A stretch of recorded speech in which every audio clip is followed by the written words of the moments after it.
welcome back ulit sa aking munting channel. At ngayon, ang pag-aaralan naman natin ay yung DJ ng aking radyo by Bingo and Jimmy. April Boys, Bingo and Jimmy. Okay, huwag kayong mag-alala guys. Wala tayong gagawing plucking. Strumming lang yung gagawin natin. Tapos yung mga chords na gagamitin ay napakadali lang. Okay, simulan natin.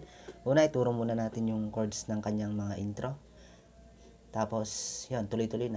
Okay, ganito yung gagamitin natin chord sa kanyang intro. Okay, nasa screen guys ha. Tingnan nyo mabuti. G. Then D over F sharp.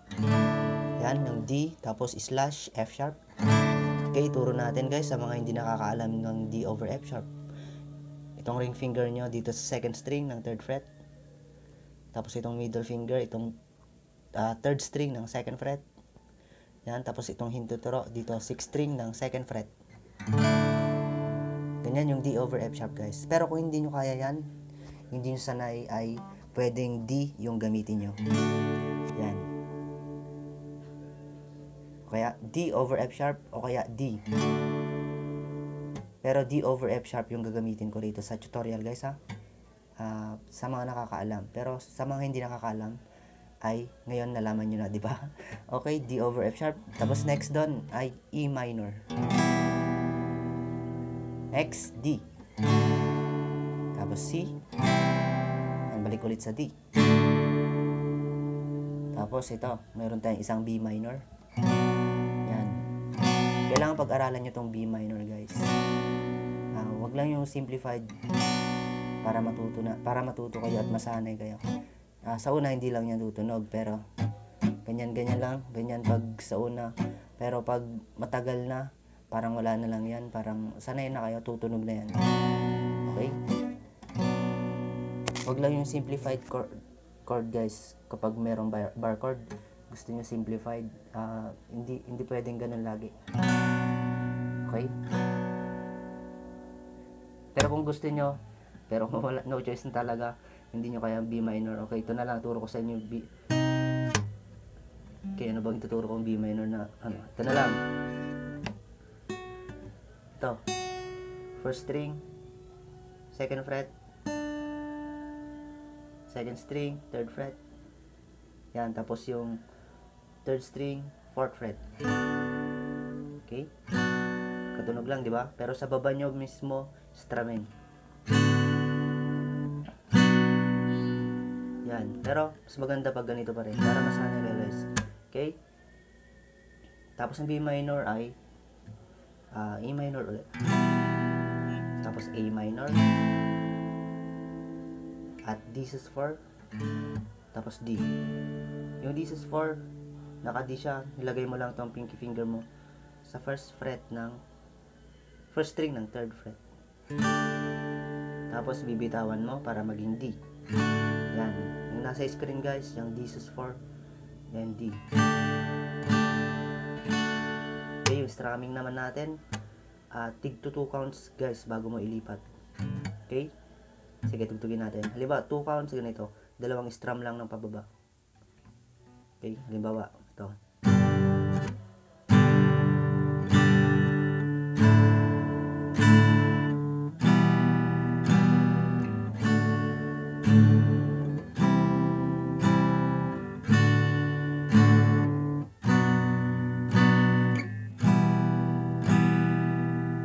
Tapos, dito sa A minor guys ay 4 counts. 4 na strum pababa. 2, 3, 4. Tapos D sus4 at D. Yan, ganun lang simple yung intro niya. Ulitin natin. Okay, 1, 2, 3, go.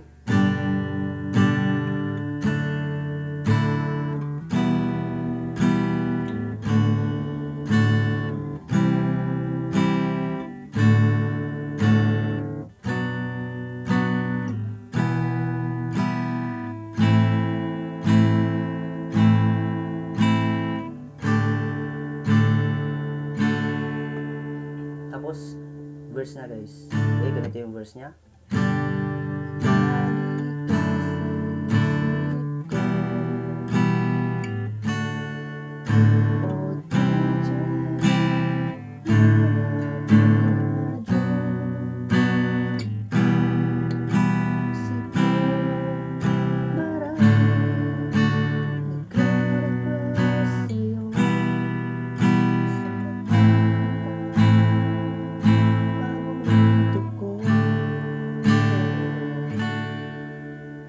halos magkatulad ng intro, guys. Katulad niya rin yung intro, pero meron lang na iba ng konti, okay?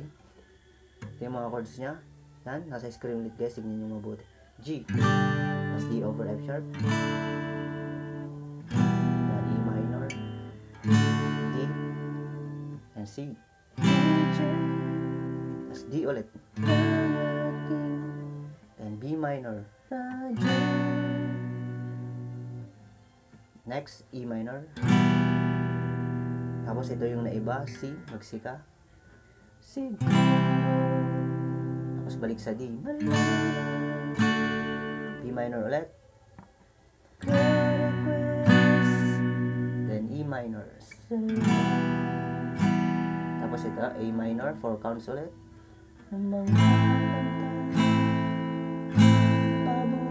This is 4 at D. Paborito ko. Then D.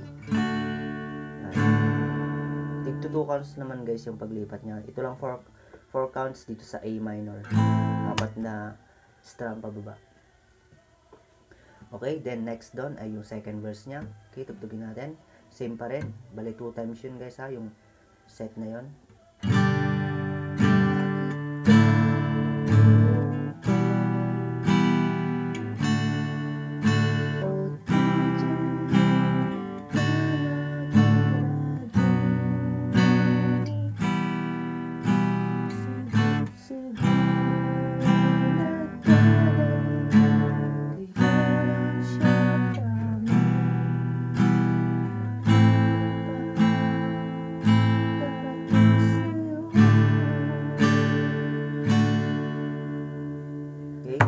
Intindihin yung pagkanta ko guys ha, importante yung kung paano nyo mga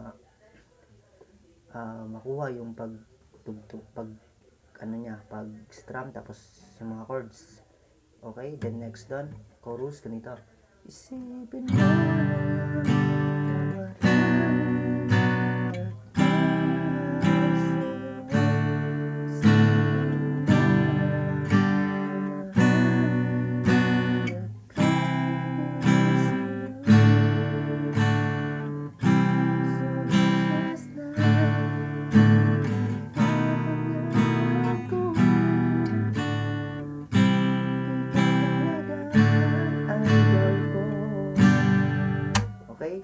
ganito yung chords niya.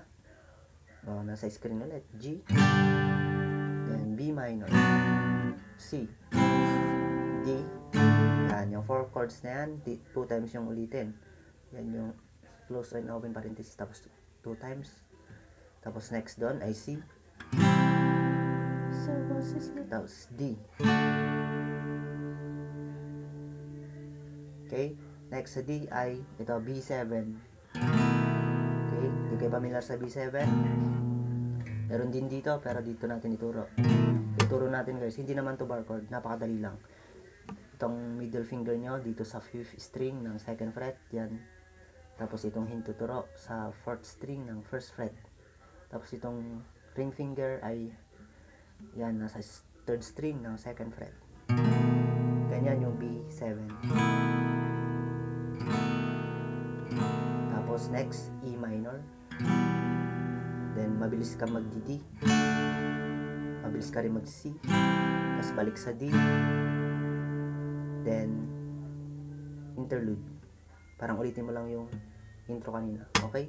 Ganito yung sinasabi natin mabilis kang maglipat na, yung 1 count lang. Okay, halimbawa dito.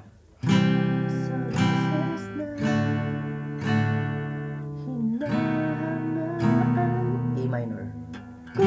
Lipat. Lipat. Then D ulit. G. Okay, balik ka sa intro kanina. Parang yun din yung interlude niya. Okay, pilitin natin yung chorus. Sipin mo.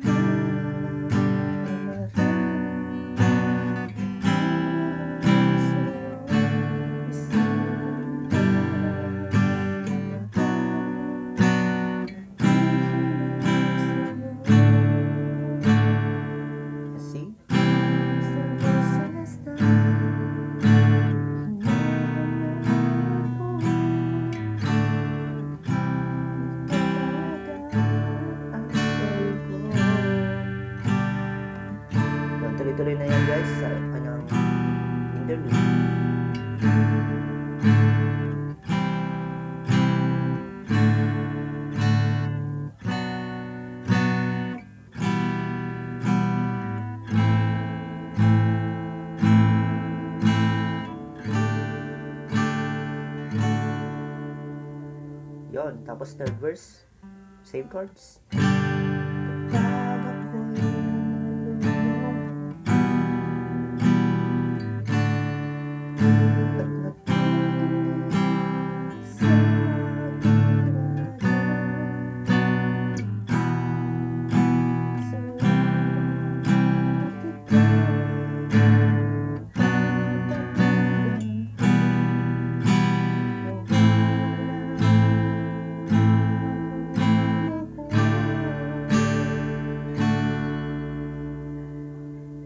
Then ulitin mo lang yung chorus kanina.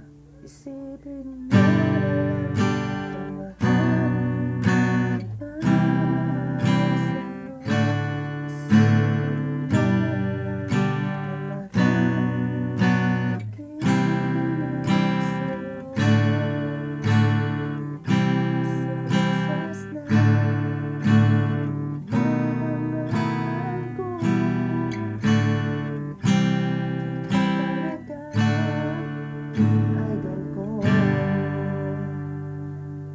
G, di ba? Tapos magdi-G ka ulit, tapos ulitin mo ulit yung chorus.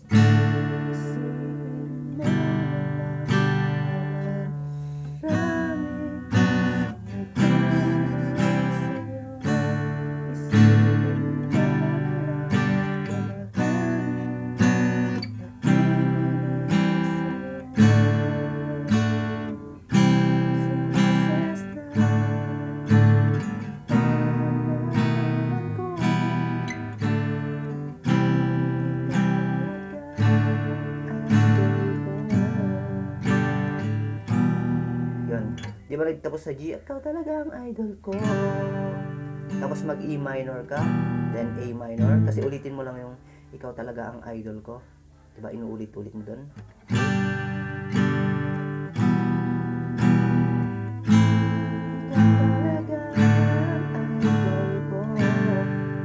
E minor.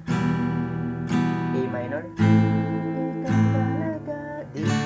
Idol ko.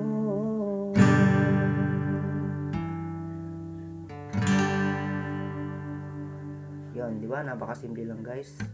Mabilis na paglipat guys ha. Okay, yun lang guys. Salamat ulit sa papanood sa ating mga video. Yun lang guys. Hanggang sa muli. Next video ulit. Bye!